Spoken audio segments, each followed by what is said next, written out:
औज़ुबिल्लाहिमिनश्शैतानिर्रजीम बिस्मिल्लाहिर्रहमानिर्रहीम अस्सलाम वालेकुम। हम आपको अपने YouTube channel doctor Faisal Ali में खुश आमदीद कहते हैं। अगर आपको ये हमारी वीडियो पसंद आए हमारे चैनल को सब्सक्राइब करें और बेल आइकन के बटन को दबा दें ताकि हमारी हर आने वाली लेटेस्ट वीडियो आप तक पहुंच सके।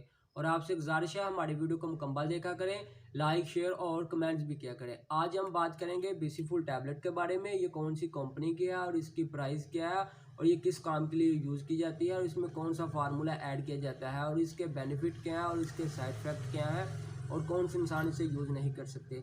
सबसे पहले इसकी कंपनी के बारे में बात की जाए तो ये एबट कंपनी की है और एक एबट कंपनी एक मल्टीनेशनल कंपनी है। उसके बाद जो इसमें फार्मूला ऐड किया जाता है वो विटामिन सी यूज़ किया जाता है, कैल्शियम यूज़ किया जाता है और उसके बाद विटामिन बी 1 और विटामिन बी 2 और विटामिन बी 3 और विटामिन बी 6 यूज़ किया जाता है और उसके बाद इसमें विटामिन बी 12 भी यूज़ किया जाता है और इसके बाद इसमें folic acid, B complex, vitamin E और विटामिन सी यूज़ किया जाता है। और ये एक हाई प्रोटीन टैबलेट है।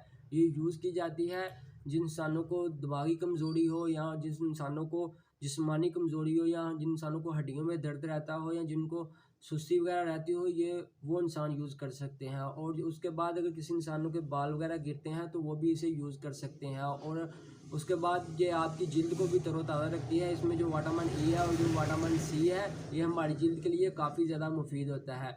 और उसके बाद जो इसके साइड इफ़ेक्ट की बात की जाए तो इसके कुछ साइड इफ़ेक्ट ख़ास नहीं है। ओवरडोज़ लेने से साइड इफ़ेक्ट हो सकते हैं या जो नाबालिग हैं वो लें तो इसके साइड इफ़ेक्ट हो सकते हैं।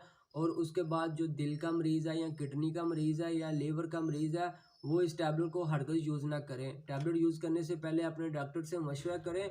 और आप गुज़ारिश है अगर आपने कोई भी मेडिसिन यूज़ करनी हो वो डॉक्टर की हिदायत के मुताबिक ही यूज़ किया करें। इंशाल्लाह हम मिलते हैं नेक्स्ट वीडियो में। आपके लिए अल्लाह हाफ़िज़। अपनी दुआओं में याद रखिए।